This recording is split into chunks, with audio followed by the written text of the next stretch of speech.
meus Diamonds lindos que estão aqui, mais um episódio do Diamondcast. E eu quero já avisar você que está nesse episódio, de lembrar que nós temos outros episódios de outros podcasts aqui do Diamondcast, que teve em Salvador, teve em Capitólio, que foi muito legal, tava para ver as montanhas, e teve também no Chile. São vários entrevistados que passam por aqui, a maioria deles ou do Diamond ou do Conselho, e a gente está aqui para entender um pouco mais sobre quem é essa pessoa, quem é esse empresário que está aqui, porque querendo ou não, aqui é empresário falando com empresário. E eu sei que você está aqui assistindo para aprender um pouco mais, para descobrir um pouco mais da história, e é isso que a gente vai fazer aqui hoje, né?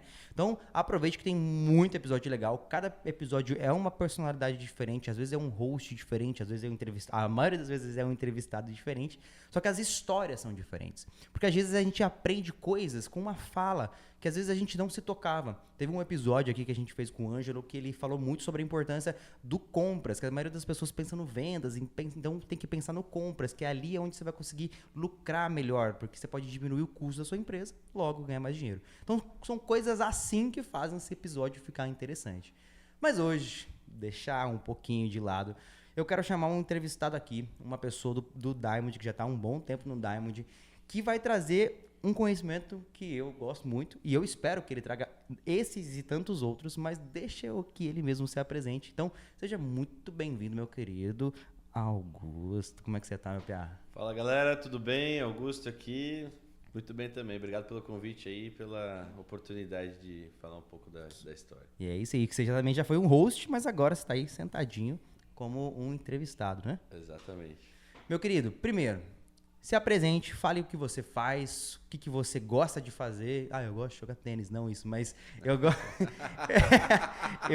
Se apresente, fale o que você quer, o que você gosta e o que você faz. Beleza. Galera, meu nome é Augusto. Para quem não me conhece, eu sou de Blumenau. Eu entrei no Diamond pelo Summits, um convite de X-Business, depois virou uma maestria e aí, consequentemente, entrei para a família aí do Diamond. Eu sou hoje dono de uma produtora audiovisual, que nem o Roger aqui. Porém, a gente tem um segmento mais nichado que é para a parte emocional, digamos assim. Hoje a gente já tem 75% casamentos, 15 anos, chá de revelação, debutantes, um aninho, bodas e afins. E alguns outros eventos também, corporativos, Oktoberfest, a gente cobre. E outro pedido de alguns clientes já de longa data, de institucional e algumas coisas assim, tá? E eu comecei aí há 10 anos atrás, mais ou menos, somente com drone, quando eu comprei um daqueles drone pocket que vocês já devem ter visto. Eu lembro. Na internet. Um dronezinho de bolso assim, que sai voando, que nem... Todo mundo já deve ter pensado em comprar um desse, ou já comprou. E comprei, só que eu comprei para dar para meus sobrinhos na época que eu tava namorando com a minha atual esposa. E aí chegou e tal, comecei a testar e acabei gostando, eles nem receberam o presente, ficou para mim. A propaganda enganosa falava que tinha câmera e não sei o que, era um LED câmera podre. Tudo ruim. Não, nem tinha câmera, cara. Botaram um LED na cara de pau, um LED e um buraco de cartão. Não tem garantia. Não tem garantia. Mas aí despertou um gosto pelo drone em si, né, cara? E aí lá atrás comecei isso ficou matutando na cabeça, meu, que animal. E aí na época, uns 10 anos atrás, não era tão forte como é hoje, né? Então eu acabei fui pro Paraguai, comprei meu Phantom 3 na época, na cara dura, não sabia nada sobre ele, não tinha muito review na internet, porque também o YouTube naquela época não era tão forte como é hoje. E, enfim, fui aprendendo sozinho a voar e cair, coisa nada. E fiquei uns 2, 3 anos com drone. Chegava a pilotar 2 simultâneos, deixava um parado, voava com o outro. Fazia bastante mobiliário, que era forte. Aí começou os clientes a pedirem câmera e tal. Eu comecei a investir nisso. Resumo, porque senão a gente vai longe, né? Mas, pode ir longe, tem problema. Aí comecei a investir em câmera e tal. Minha primeira câmera não tinha dinheiro ainda para comprar. Que eu já queria para Sony, porque eu acompanhava bastante o Guilherme Coelho. Aí meu pai me prestou a grana, prestou o cartão dele, na verdade. E aí eu paguei para ele lá a parcela e tal, e foi. Sem ter conhecimento do que é um shutter, o que é um ISO, o que é etc. E fui metendo a cara ali, até que daí começou a apertar o buraco, de começar a entregar umas coisas meio ruins.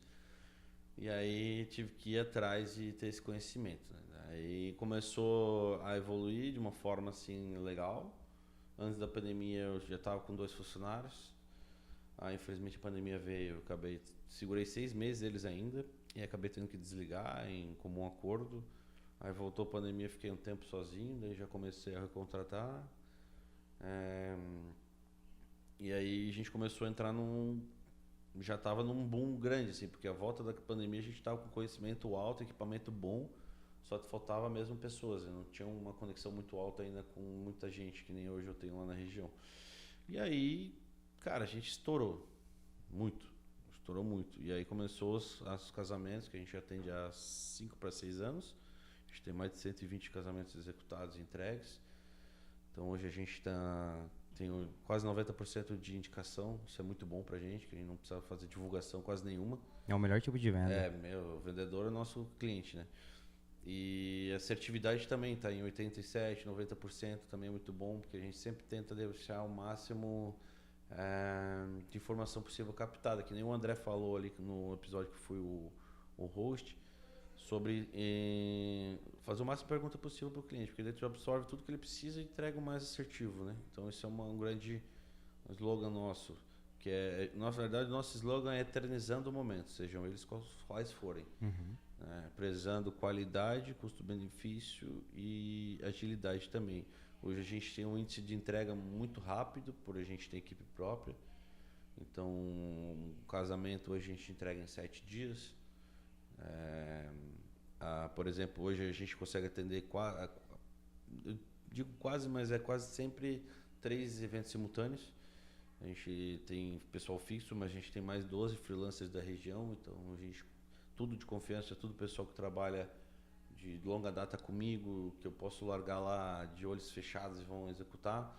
E tu sabe como é que é isso, o principal ponto hoje é confiança em braço, na mão de obra, como a gente conversou também no episódio ali do André. E é uma dor, né? Então, assim... Mas, cara, essa é a minha história resumida, tá? Eu sou dessa área, estou com algumas outras ideias aí que vou expor no encontro aqui também para a galera, que é para ano que vem. E tem uns outros pequenos investimentos aí por trás, começando um pezinho em outras áreas, para também ter um plano B, digamos assim, né? Porque a gente sabe que a nossa área oscila, né? Ser fixo é muito complexo. Então, às vezes, tu tá aqui estourado, no mês tu faturou horrores, daqui a pouco aquele outro mês ficou estabilizado, né? Então, isso é com muitos também, né? Mas então, também para ter uma outra vertente de renda. Deixa eu te fazer uma pergunta. Nesse ramo do audiovisual, a maioria dos empresários, eles não se veem muito no estratégico. A maioria deles são ainda operacionais. Você, hoje, na frente da sua empresa, você ainda é um membro operacional ou você já conseguiu entrar nessa parte de estratégico, de gestor mesmo? E se sim, como é que foi para você passar por esse processo? Maravilhosa pergunta. Eu sempre fui operacional até eu entrar no Diamond e começar isso não é pitch de venda, não. Que realmente, cara, isso é uma coisa que mudou muito pra mim, isso foi muito positivo, a minha esposa sabe disso, cara, vida do audiovisual, todo final de semana, trabalho, cara, principalmente casamento, é sempre sábado. Sim. E aí isso tava me comendo por dentro, porque, cara, minha filha tem 5 anos agora, eu quase não tive final de semana com ela, isso me doía muito, só que era o pão da casa, né, digamos assim. E isso era uma meta minha de vida e de profissional, mudar isso. Então aí foi o start, quando eu entrei no Diamond, comecei a aprender sobre isso, que a gente tem que sair bastante do operacional também, não 100%, obviamente. E eu senti que, se isso tivesse vindo antes, cara, tinha sido muito melhor. Porque eu acabei perdendo profissionais por má gestão minha, por às vezes não só porque eu era folgado uma coisa assim, não, mas às vezes a gente é cego. Se ninguém te fala que tu tá errado aqui, tu não enxerga às vezes e acaba tu fazendo atitudes, coisas que impactam nos teus operacionais. Então perdi gente por causa de má gestão minha, é uma dó, pessoas boas, e depois disso eu digo que do ano para cá, do ano passado para cá, foi quando comecei a fazer essa transição. E esse ano em si eu estou trabalhando no máximo um final de semana. E é quando assim é muito específico, algum cliente importante ou indicação muito boa, se não do dia de semana, uma operacional do dia a dia normal. E eu consegui ir para essa parte de gestão. E eu confesso que eu gostei bastante. Não porque não teve que botar a mão na massa, tu bota de outra forma. Só que eu tenho esse contato com pós-venda, pré-venda e comercial e ao mesmo tempo a gestão do time. O time tira dúvidas, técnicas, afins. Eu gosto dessa parte. Digamos que lecionar, Perfeito. passar essas informações adiante. E de maio, mais ou menos, para cá, que eu tive um grande boom na empresa negativo positivo, que foi de a gente sair de 6 funcionários para 2, eu na hora me assustei, me apavorei e tal. Eu pensei, meu Deus do céu, como é que eu vou dar conta? E no fim foi a melhor coisa que eu fiz, porque eu fui na gestão, né? Eu digo de fixos, né? De pessoas fixas nossas. Eu trabalhei da forma dos terceirizados bons, sem vínculo nenhum. O pessoal vai lá, executa, entrega, eu faço a gestão disso tudo e tá lindo desde lá, sem nenhum problema. E eu vi que isso realmente valeu a pena eu ter esse peça aí. Tipo, digamos que eu tô 70-30, né? Mais ou menos. Perfeito. Né? E, cara, é muito bom e eu indico isso porque senão tu também trabalha com o teu colaborador do mesmo nível. Se tu tá lá trabalhando com ele, ele sabe que ele é tu é chefe dele, mas não é da mesma forma do que tu tá mandando e coordenando. E não sendo um outro apoio do lado ali. Né? E agora que você já está há um bom tempo, desde maio, acredito, já nessa parte fundamental de colocando você numa posição de gestor, eu ouço muita gente falando que sair desse processo, entrar nessa parte de gestão, você encontra muitos desafios, problemas e coisas que às vezes você não era lidado. Porque você basicamente era o especialista, né? Que eu acho que a maioria das pessoas é especialista naquilo que faz, mas quando se torna realmente um empresário, ela encontra outras áreas para gerir, financeiro, contabilidade, administração, gestão de pessoas. E eu queria saber de você, quais foram as coisas que mais foram difíceis para você aprender e como você conseguiu entender isso? Ou se você ainda está nesse processo, como é que tá para você? Cara, como eu falei antes, ninguém é perfeito, todo mundo está sempre em constante evolução. Eu sou um cara que sempre investi em conhecimento, eu gosto muito de estar indo atrás de novas informações. A gente tinha uma cliente, entrando nesse assunto de várias vertentes, a financeira eu nunca fui de controlar, geralmente eu era minha esposa que me dava uma mão, mas ela entendia de finanças, mas não da nossa área, então às vezes acabava algumas coisas conflitando. E aí a gente tinha uma cliente que é a Lore e a Bárbara, até obrigado se vocês assistirem, da Lobas Group, que a gente acabou fazendo uma permuta ali interna, elas fizeram a consultoria toda financeira pra gente, ajudou bastante. Coisa que eu era muito engessado.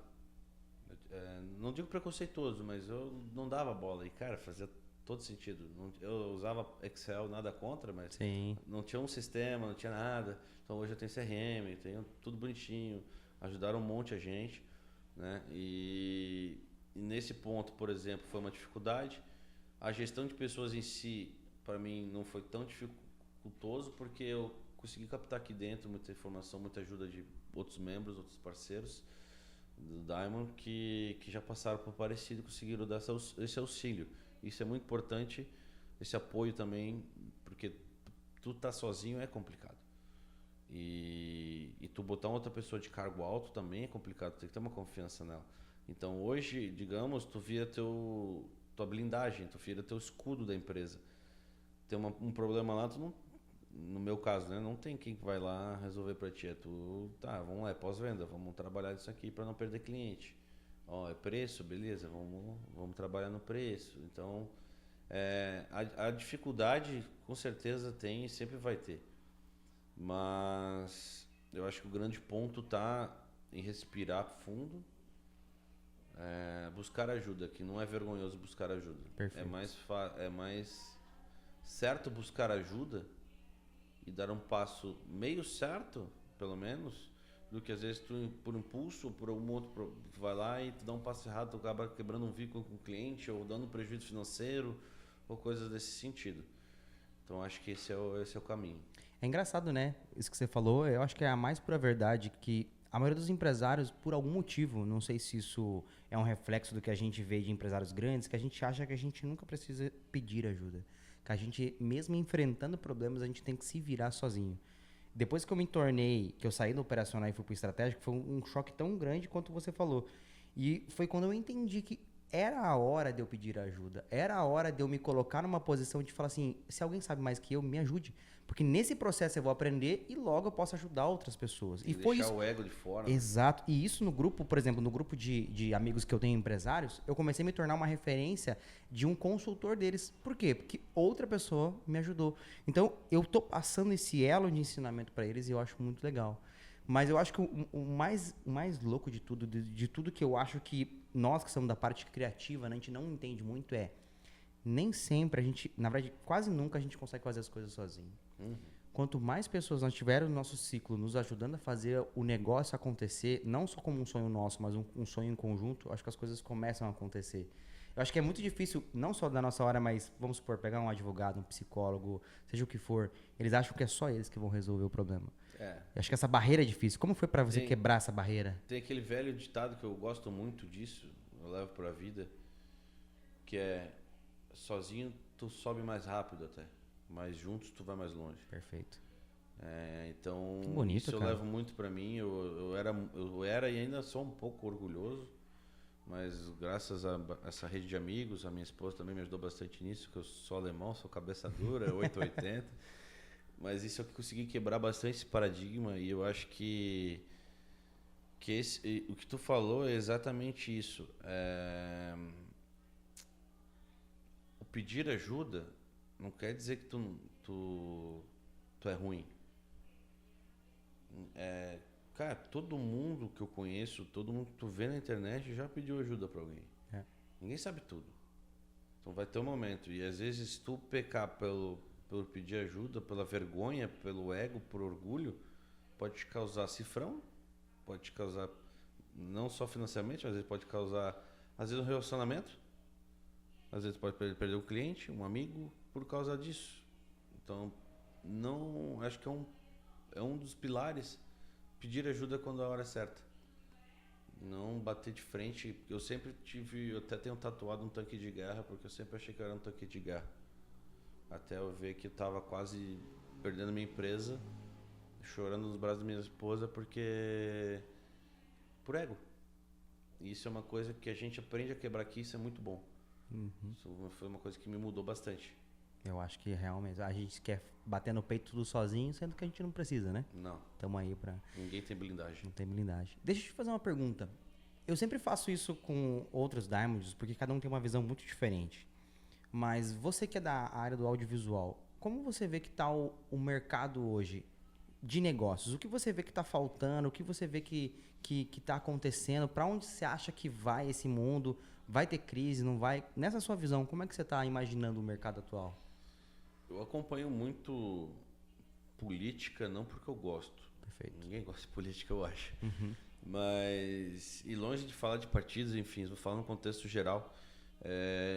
Eu tenho um receio, um medo, sinceridade, do que vai ser daqui pra frente, porque eu sinto muito isso, principalmente em casamentos, cara. Na nossa área acontece mensalmente de cliente adiar casamento porque não sabe como é que vai ficar ano que vem. Ou deixar de fazer o pacote X para fazer um mais em conta.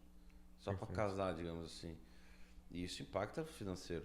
E não só na nossa área, eu vejo muitas pessoas deixando de fazer investimentos. A quantidade, por exemplo, de imóveis também que deu uma balançada aí de venda, de estagnada. E tu pode perguntar para muitos, tá?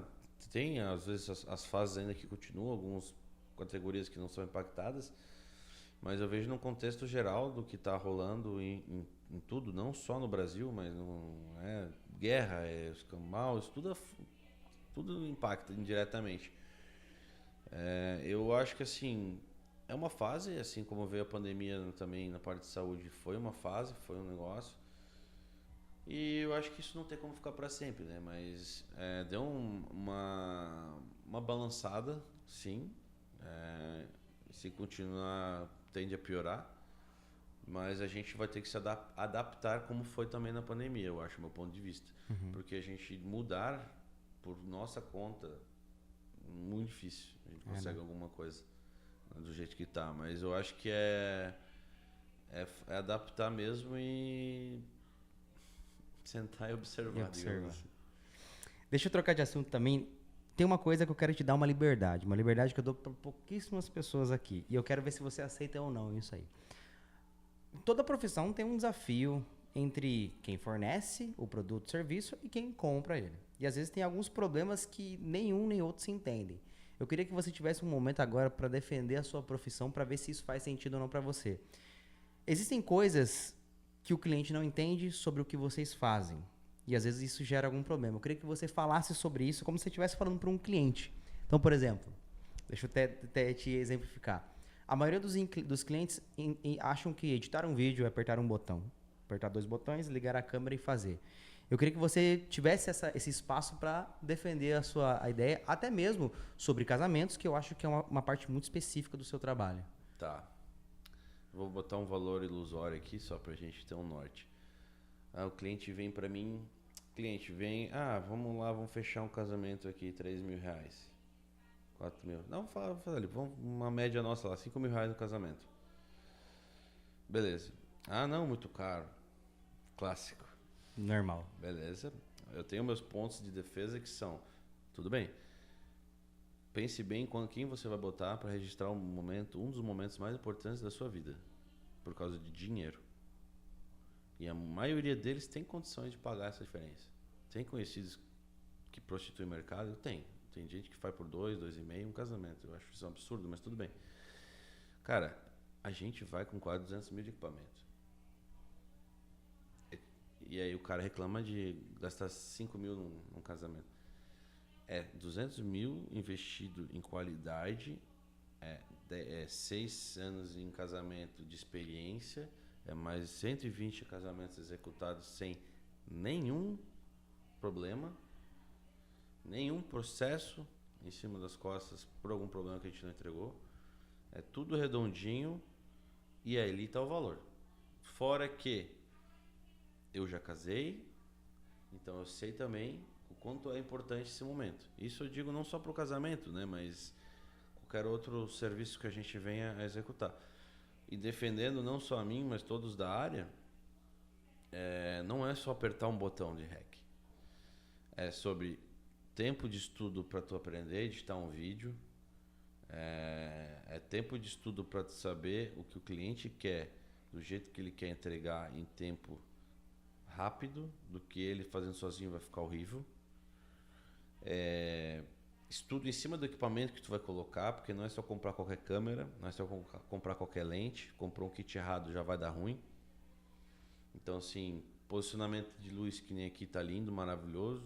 Aí o cara vai lá, grava num lugar com uma iluminação quente toda, não tem nenhum recorte, nada, fica aquela coisa amarelada. Ou vai num lugar super claro ali, o balanço de Kelvin errado, o cara parece um Smurf de azul.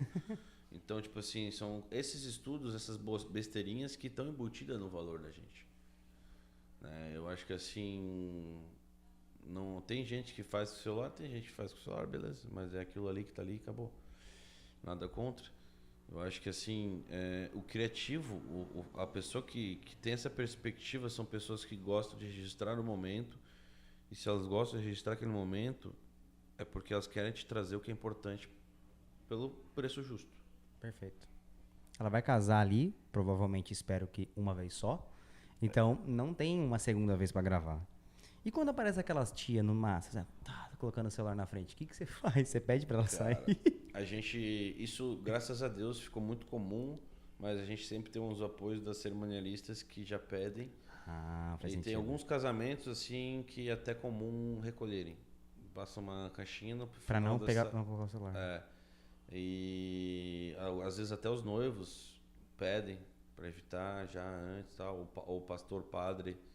Então isso está cada vez mais frequente porque, cara, isso fica muito feio. Atrapalha, né? É muito chato. Os noivos vão se beijar. Tá lá gravando a cena linda, daí para ali no meio pro pai beijar a testa da noiva e aí daqui a pouco vem um bração assim, ó. Não.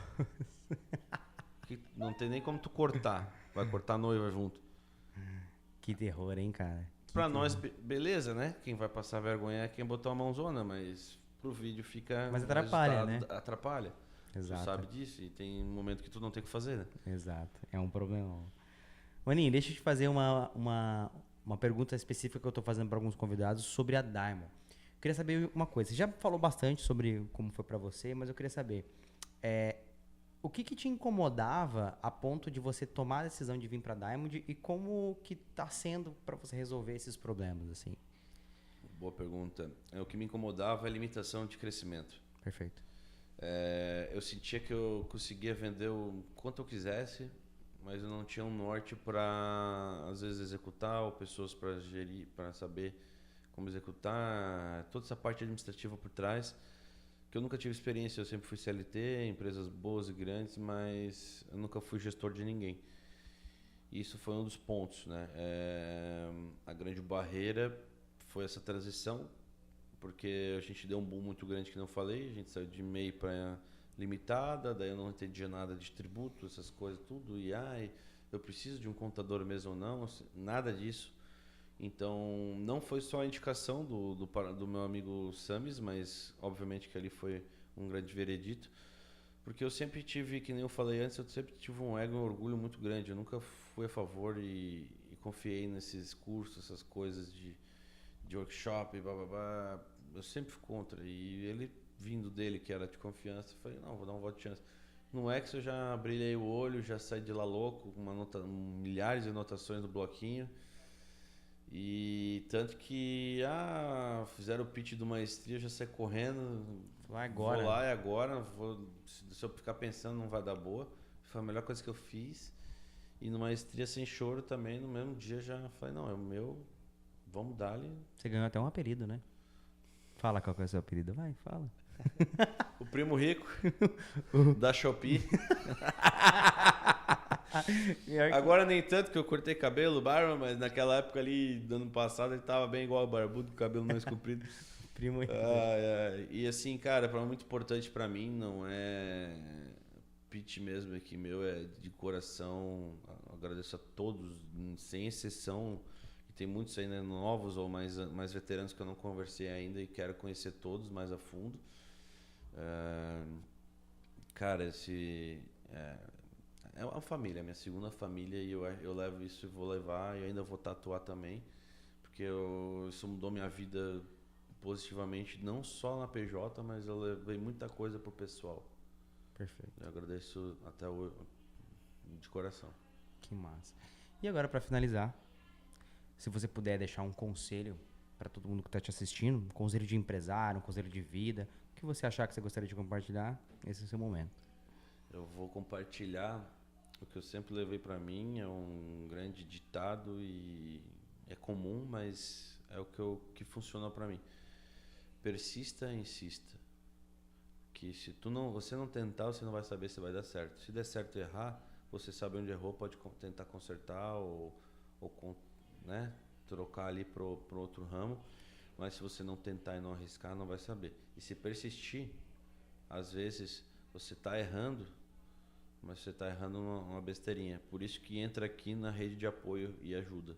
Se você pede ajuda aqui enquanto você está errando, você consegue persistir e, quem sabe, vir o sucesso. Então, assim, não deixem de arriscar, seja em novos negócios, seja no que você tem agora. A vida é feita de mudanças e a vida é curta, então você tem que aproveitar o máximo dela. Que bonito, cara. Até para complementar, se você soubesse que para você ter sucesso você teria que falhar apenas 20 vezes, o quão rápido você começaria a falhar? É verdade. Legal, né? É isso aí, é basicamente o que você falou, cara. Muito obrigado, cara, por esse papo. Eu que agradeço. Viu? Não foi só sobre audiovisual. Você deu uma aula pra gente aqui, muito legal. E pessoal, falar pra vocês, esse cara aqui é muito massa, tá? Vou falar pra vocês, tirar um papo com ele e com o Samis também, que eles são muito parecidos. Estou à disposição de todo mundo. Os caras daqui, eles são muito diferentes de Santa Catarina, no caso, que eu tô falando, que eu falei que tô aqui em Jurerê.